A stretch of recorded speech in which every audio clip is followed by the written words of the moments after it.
चुनाव की डुगडुगी बजने में अब कुछ ही महीने का वक्त बचा है। ऐसे में यहाँ राजनीतिक हलचल तेज हो गई है। एनडीए खेमे में जहां मुख्यमंत्री नीतीश कुमार को लेकर अटकलों का बाजार गर्म है, तो इंडिया ब्लॉक या महागठबंधन के दो बड़े सहयोगी आरजेडी और कांग्रेस के बीच सब कुछ ठीक नहीं होने की बात उड़ रही है।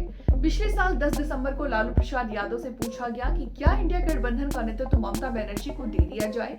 इस पर लालू यादव ने कहा कि हाँ, दे दिया जाए। लालू यादव का इस बयान इसलिए खास है क्योंकि इस वक्त राहुल गांधी लोकसभा में नेता प्रतिपक्ष हैं। इसके अलावा 2024 के लोकसभा चुनाव से पहले पटना में हुई इंडिया गठबंधन की बैठक में लालू प्रसाद यादव ने राहुल गांधी की तरफ इशारा करते हुए कहा था कि आप दूल्हा बनिए, हम सब आपके बाराती बनेंगे।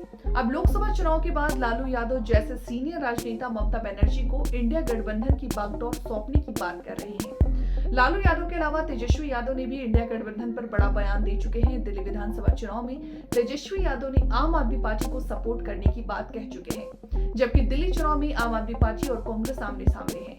तेजस्वी यादव ने कहा था कि इंडिया गठबंधन सिर्फ लोकसभा चुनाव के लिए बना है, जिसका मकसद मोदी सरकार को हटाना है। तेजस्वी के इस बयान को बवाल मचने के बाद उन्होंने खुद इस पर सफाई दी।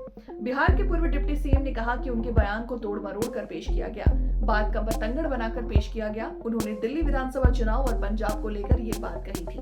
तेजस्वी ने अपनी सफाई में कहा था कि इंडिया गठबंधन सिर्फ राष्ट्रीय स्तर का है। बिहार में महागठबंधन पहले से ही एकजुट है और इंडिया गठबंधन का भी हिस्सा है।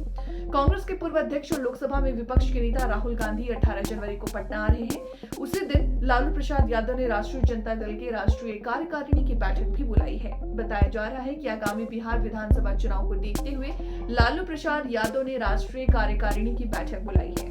पटना में राहुल गांधी संविधान की रक्षा के विषय पर आधारित एक संवाद सम्मेलन में भाग लेंगे। बिहार प्रदेश अध्यक्ष कांग्रेस के अध्यक्ष अखिलेश प्रसाद सिंह और पार्टी विधायक दल के नेता शकील अहमद खान ने 18 जनवरी को गांधी की प्रस्तावित यात्रा के बारे में मंगलवार को ये जानकारी दी। पटना दौरे पर राहुल गांधी कांग्रेस कार्यकर्ताओं से भी मिलेंगे और उनमें नया जोश भरने की कोशिश करेंगे। इस दौरान राहुल गांधी कांग्रेस के राज्य मुख्यालय सदाकत आश्रम का भी दौरा करेंगे, जहां वो एक नवनिर्मित स्टाफ क्वार्टर और एक नवनिर्मित सभागार का उद्घाटन करेंगे। स्टाफ क्वार्टर का नाम पूर्व प्रधानमंत्री इंदिरा गांधी के नाम पर रखा गया है। नवनिर्मित सभागार का नाम राजीव गांधी के नाम पर रखा गया है। राहुल गांधी पटना के बापू सभागार में संविधान सुरक्षा सम्मेलन को भी संबोधित करेंगे। कांग्रेस की तरफ से ये भी कहा गया है कि अगर हमारे किसी सहयोगी दल के नेता ने गांधी की यात्रा के दौरान उनसे मिलने की इच्छा जताई तो इसकी व्यवस्था की जाएगी।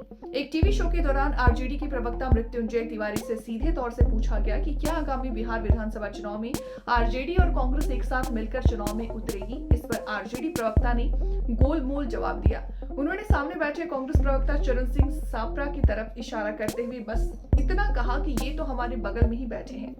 बीजेपी प्रवक्ता शहजाद सीधे शब्दों में पूछा कि लालू प्रसाद यादव का हृदय इतना विशाल है तो एक बार स्पष्ट कर दें कि आगामी बिहार विधानसभा चुनाव में आरजेडी और कांग्रेस साथ मिलकर लड़ेगी। इस पर आरजेडी प्रवक्ता मृत्युंजय तिवारी ने साफ तौर से कुछ नहीं कहा। उन्होंने कहा ममता बनर्जी पश्चिम बंगाल में बीजेपी के खिलाफ मजबूती से लड़ती रही हैं, इसलिए जब लालू प्रसाद यादव से जब सवाल पूछा गया तो उन्होंने कहा कि ममता बनर्जी को नेता बना देना चाहिए। इंडिया गठबंधन में डेमोक्रेसी है, यहाँ बीजेपी की तरफ मोदी शाह की तरह नहीं है। बिहार विधानसभा चुनाव को लेकर बीजेपी को चिंता सता रही है कि इंडिया गठबंधन का नेता कौन होगा। इसकी चिंता है, ये क्यों कर रहे हैं, ये पहले ये बताएं कि बिहार में इनका नेता कौन है। हम इन्हें क्यों बताएंगे कि बिहार में इंडिया गठबंधन का नेता कौन होगा।